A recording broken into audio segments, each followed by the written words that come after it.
Hi guys, I'm going to teach you guys how to make a pan sauce with your bone broth. This is my beef bone broth from last night that I made, and forgive the lighting, but I've got a little bit of a lack of outlet situation in my kitchen. So basically Christine asked me to show you guys what you can do with bone broth besides drink it. And what bone broth really is called stock, and stock is made with bones and water and aromatics. And stock is used to make other sauces in a restaurant or make other soups or dishes. So we're going to do the same thing here, but we're going to make a pan sauce to put over protein or on some vegetables. So what I have here is a really hot pan. It's over medium heat. I'm going to turn it down a little bit, but first I want to get a good temperature on it. Normally I would have seared some meat in here, and I would have had some brown nubby stuff stuck to the bottom of the pan. That's called fond. And so what we're going to do is, instead of that, we're just going to proceed like we have fond stuck on the bottom of the pan. The first thing you want to do is get that fond lifted up. You're going to use some acid. In this case, I have a little Pinot Grigio here. It's going to splatter and splash and steam, and that's perfectly okay. So don't panic, and I'll try to talk you through the rest of it. So let's say we've got the brown stuff on the pan. We're going to give it a swirl. We're going to start scraping up that stuff off the bottom of the pan. And I know it's white on white. I'm sorry, the color will get a little bit different later. So we're going to reduce this wine down by almost 80% pretty much. And what we're going to do is we're going to pick up all that stuff off the bottom of the pan, scrape it up, get it floating in there, getting it dissolving. And the most important thing to know is when you start to do this is don't start with black stuff on the pan, start with brown stuff in the pan, because brown tastes good, black is charcoal. So get our wine reducing, give it a stir, a little evaporation coming off of it. And again, I'm over medium-high, or yeah, about medium-high heat. And the white pan usage will be evident here in just a second. Usually I use cast iron or pressed steel. But for you guys, I want you to be able to see the contrast in the pan once I get the stock in, the other seasonings in. So here we are. We're not quite there yet. We're getting closer. We're all cooking off the alcohol too, not the sulfites, but we're cooking off the alcohol. So you're not going to get wasted off of eating gravy like this. So don't panic. You can feed this to a kid. So we're getting a little closer. I'm going to turn my heat up a little more because it's not evaporating fast enough. All right, now what I'm also going to do is I'm going to put the bone broth in, and it's going to melt. It was really gelatinous when I poured it out of the cup, really kind of wobbly wiggly. And that wobbly wiggly stuff is called collagen, and that comes off of the articular or joint surfaces of the bones. I used beef neck bones. And what that does is it gives you a lot of collagen between the actual spines and the vertebrae, and they cook down with heat and water, and they extract that collagen and make the broth really kind of set up like gelatin, like Knox blocks if you ate those when you were a kid. What I'm going to do is flavor this broth now. I have some crushed garlic, I have a bay leaf, some thyme, some Aleppo chili because my husband likes chili and I like the color. It's pretty. It'll start tinting my broth a nice color. It's not a hot chili, it's kind of a sweet fruity chili. And I have some black peppercorns that are just barely crushed. So what I'm going to do is I'm going to reduce this down way far down until when I draw the spatula through it, it'll stay parted like the Red Sea. So we're going to let this cook down for a few minutes over a pretty good heat. Don't worry about the chunks in here. Sometimes you can use shallots to start your aromatics going. You have garlic here. We're going to pull those big chunks out. Or you can strain it through something small like this before you plate it. So if I had this nice and thick and finished, I could pour it right through the strainer onto the plate, and it's perfectly shiny and clear. Everything in here is edible, but I'll take out the big chunks before I plate it. So again, we're going to cook this down. And what we're doing is we're taking all that water off of the broth, and we're leaving that slippy, sticky, yummy stuff behind. If you guys have ever taken a roast beef and seen the crispy outside of it and grabbed a piece of the cracklings off the outside and it's stuck to your fingers and stuck to your lips, that is actually the collagen caramelizing. And that's exactly what we want. We'll do the same thing here in the pan. It's going to take a few minutes.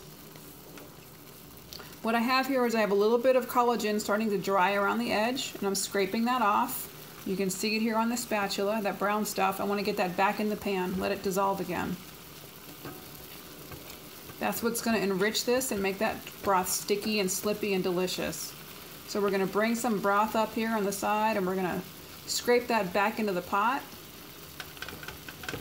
This is where heat-proof spatulas are your friend. They go up to probably 500 or 600 degrees. And as you can tell, this is 212 degrees because it's actually boiling. So we're not really melting a spatula, but it's great for scraping the sides.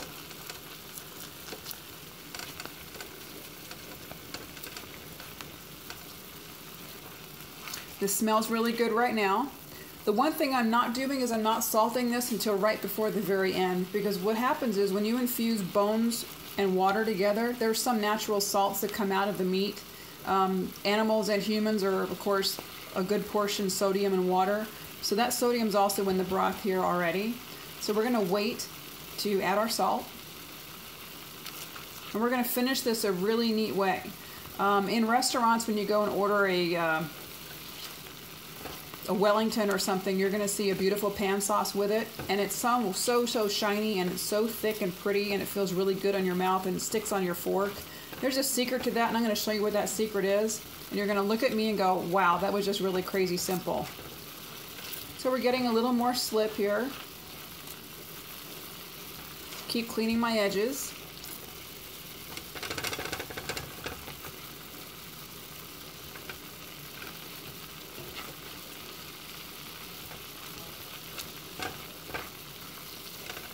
Still reducing, and we're getting better. I'm dragging through. It's not quite staying there, but it wants to. So about another minute or two. And this smells really good, by the way. Garlic, thyme, bay, it's really, really nice. You can use rosemary, you can use fresh oregano leaves if you want to, any of your fresh herbs. Again, shallots, bacon, juniper. Juniper is beautiful with beef or venison. And these things you can strain right out, so don't worry about getting chunks in your pan sauce. So we're getting better. You see how it's taking longer to fill back in. I don't want to overcook this where it turns into sticky toffee pudding. We're not going for dessert caramel here.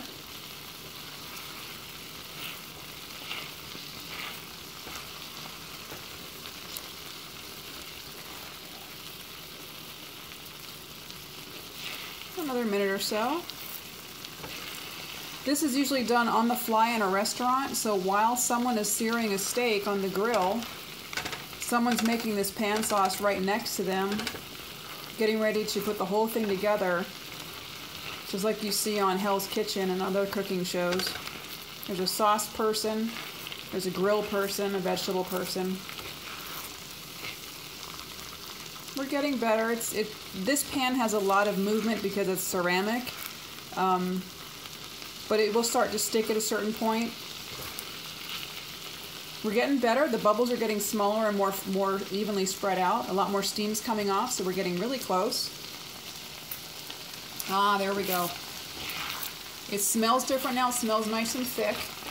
I'm going to take these aromatics and move them out of the way. I'm going to get that broth towards the bottom here.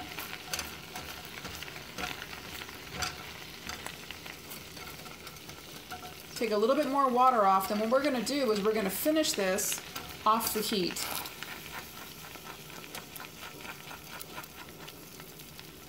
It's getting very thick now.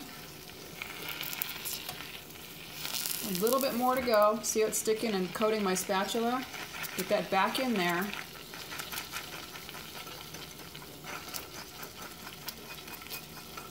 Alright, so it's not coming back together too quickly. That's good. That's almost where we want it. Turning the heat off. I'm going to pick the pan up, take it off the heat, and what I'm going to do is I'm going to stir in some cold butter. Just cold butter. We're not going to actually stir it. We're going to shake the pan around. And it's actually going to emulsify on its own.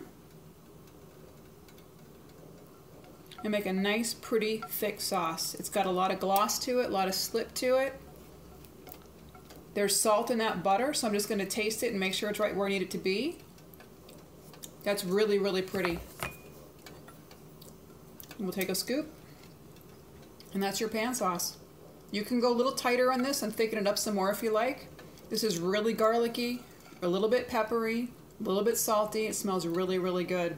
So I'm going to put this on my husband's steak behind me here.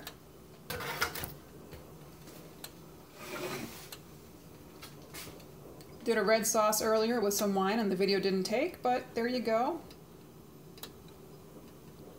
2 sauces. And there you have it, a pan sauce.